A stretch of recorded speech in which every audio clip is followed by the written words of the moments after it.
Hey guys, it's the Spotlight with a news video. Let's see the headlines today. Ronda Rousey's WWE Contract Expiration date revealed. Jim Ross reveals The Rock wants a dream match with WCW Legend and WWE Hall of Famer at WrestleMania 21. CM Punk reveals his favorite WrestleMania of all time. And Shane McMahon is next in line to run WWE.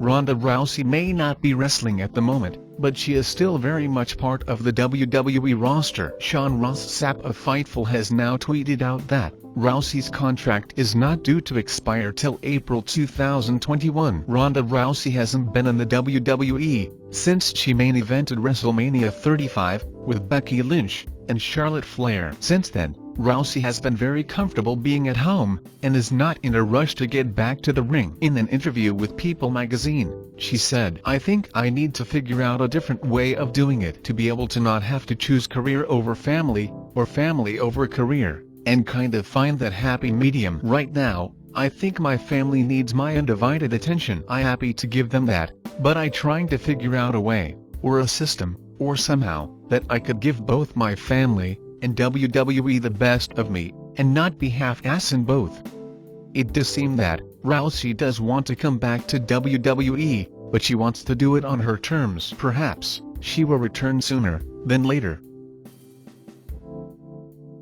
The Rock has faced some of the biggest names in the business. These include the likes of Stone Cold Steve Austin, Hollywood Hulk Hogan, John Cena, Brock Lesnar, and Goldberg. However, it turns out that there was one match that the Brahma Bull himself requested for, and it was against none other than the icon Sting. While Sting made his eventual WWE in-ring debut at WrestleMania 31, Jim Ross on the latest Grilling JR podcast revealed that the People's Champion himself had pushed for a match with the Stinger all the way back in 2005. At that point, Sting was not even close to signing with WWE, but JR said that the company was trying its best to get the veteran on board. He said, "Yeah, man, look, we were trying to recruit Sting, Conrad, ever since WCW closed their doors. And then subsequently, when he finally got all his money from Time Warner that he was owed, we knew he'd be healthy, he'd be refreshed, and he have a full bank account. He should be a happy guy. And we only wanted him for a part-time role at best to maximize the investment,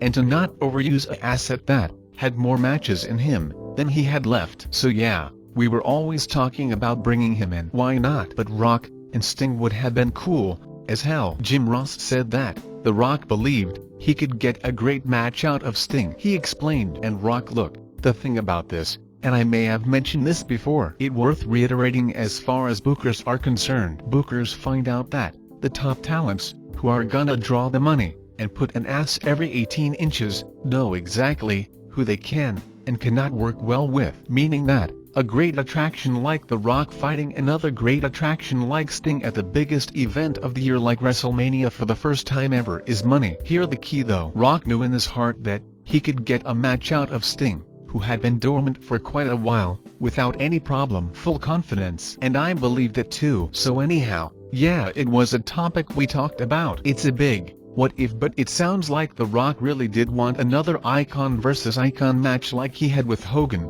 and he couldn't have chosen a better opponent than the WCW Legend.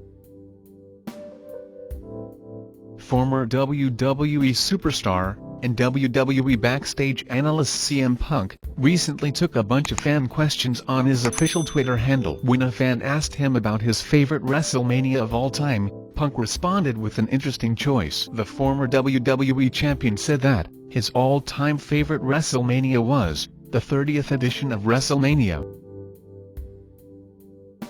With the XFL launching in a few days, Vince McMahon will be taking a step back from his day-to-day duties in the WWE. With that being said, Tom Colohue is reporting that Shane McMahon is in line to run WWE after Vince, not Triple H. It's worth mentioning though that, to my knowledge, Triple H is not the next in line to take over WWE after Vince McMahon. The next in line is Shane McMahon. I know people want Triple H, but Shane McMahon is the next in line. and that one of the reasons he been doing production work. For example, at the Royal Rumble he been involved in everything since day one, essentially from his birth into this company. He set up the ring, he done ref work, he been involved in storylines. Shane McMahon knows wrestling, he knows how to be successful. We are going to see Shane involved a lot more in the future. He is going to take a lot more of the control, now that Vince is stepping back.